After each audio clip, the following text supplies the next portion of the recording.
Street food na pangtawid gutom. Oo, lalo na kung nasa biyahe ka at hindi ka makakain at makalapang ng kanin, eto, try mo na. Itinda mo para kumita ka. Oo. Habang inhalo natin yung ating asukal at saka yung skim milk, comment ka naman sa baba kung tagsaan ka. Malay mo ikaw na yung susunod natin mabigyan ng libreng electric hand mixer. Yung mga na-post naman natin na bibigyan ng Gcash, nasa na kayo? Di naman kayo nagsisend. Oo.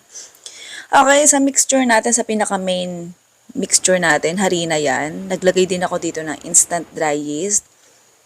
Ayan, konting asin. Kung wala, huwag ka na maglagay. Siyempre, kailangan tubig. Pag di ka nagtubig, ma-dehydrate ka niyan. Tapos haluin mo lang, o di ba? Hindi mo kailangan ng dito. Oo, itlog. Kung bawal ka sa malansa, eto na ang sagot. Tapos halu-haluin mo lang ganyan. Don't you worry. Hindi mo na kailangan pumunta sa gym para magkaroon ng muscle. Everyday mong gawin to. Ewan ko na lang kung hindi lumaki ang braso mo. Charot.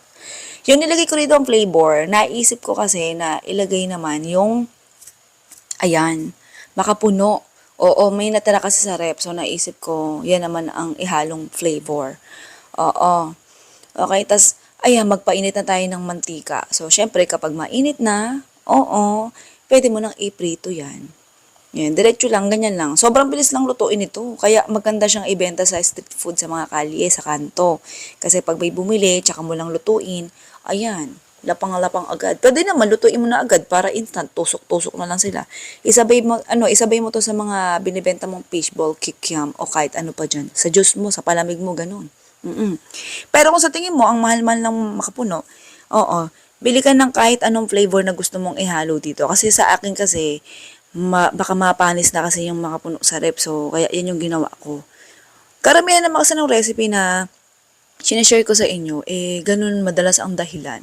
Dahil itong recipe na sinashare ko sa inyo na pwede nyong gawing idea na pang tinda, pang home consumption lang natin. So, may mga times na nilagyan ko siya ng costing. Ayan, sinashare ko sa inyo kung magkano yung potential na pwede nyo kitain sa isang araw, isang buwan, or isang taon.